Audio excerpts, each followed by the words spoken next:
Dubaj v šoku.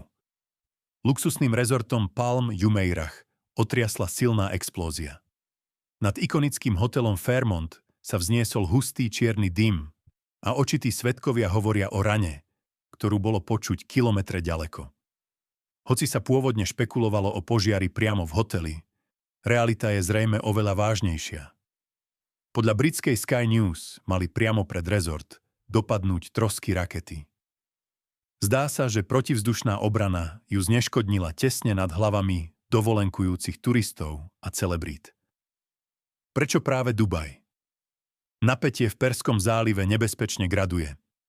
Incident prichádza v čase iránskych útokov, ktoré majú byť odvetou za vojenské údery USA a Izraela.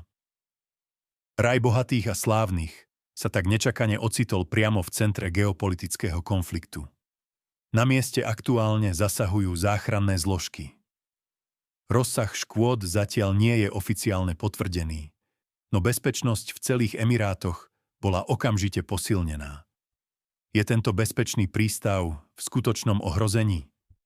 Sledujte nás pre ďalšie informácie.